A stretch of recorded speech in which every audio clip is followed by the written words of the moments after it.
বিশ্ববিদ্যালয়ের অধ্যাপক ও শিক্ষাকর্মীদের অবসরকালীন সুযোগ সুবিধা নিয়ে উদ্বেগ বাড়ছে।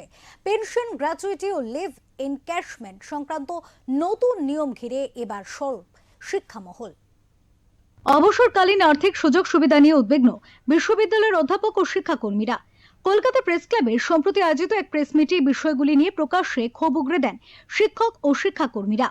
সেখানে জারি করা এক যৌথ প্রেস বিবৃতিতে দাবি করা হয়, অবসরকালীন সুযোগ সুবিধা সংক্রান্ত নিয়মে পরিবর্তন কর্মরত ও ভবিষ্যৎ কর্মীদের জন্য চরম অনিশ্চয়তা তৈরি করছে।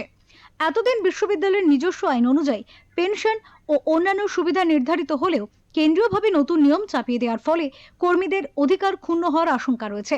পেনশনের একটি অংশ প্রভিডেন্ট ফান্ড হিসেবে গণ্য করা এবং বাকি অংশ অনিশ্চিত রাখার প্রস্তাব নিয়ে প্রশ্ন তুলেছেন তারা।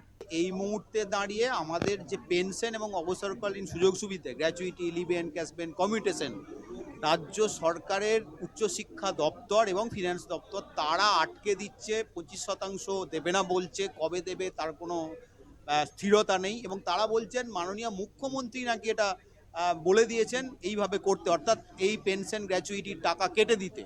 অর্থাৎ পুরোপুরি এতদিন পর্যন্ত বিশ্ববিদ্যালয়ই হচ্ছে এই পেনশন গ্র্যাচুইটি সমস্ত অনুমোদন দিত। এখন বলছে বিশ্ববিদ্যালয় দিতে পারবে না, বিশ্ববিদ্যালয়ের স্বাধিকার নেই। বিশ্ববিদ্যালয়ের স্বাধিকারে হস্তক্ষেপ করে সেই অনুমোদন ক্ষমতা কেড়ে নিচ্ছে একদিকে, আর দ্বিতীয় দিকে হচ্ছে টাকা বন্ধ করে দিচ্ছে এই gratuity, leave encashment, pension commutation, এই সমস্ত টাকা। গ্র্যাচুইটি ও লিভ এনক্যাশমেন্ট নিয়েও স্পষ্ট নীতির অভাবের অভিযোগ উঠেছে। শিক্ষা মহলের দাবি, বিশ্ববিদ্যালয়ের স্বায়ত্তশাসনে হস্তক্ষেপ না করে অবিলম্বে স্পষ্ট সার্ভিস বুক ও লিখিত নিয়ম জারি করতে হবে। কলকাতা থেকে অনির্বাণ দত্তের রিপোর্ট, ওঙ্কার বাংলা।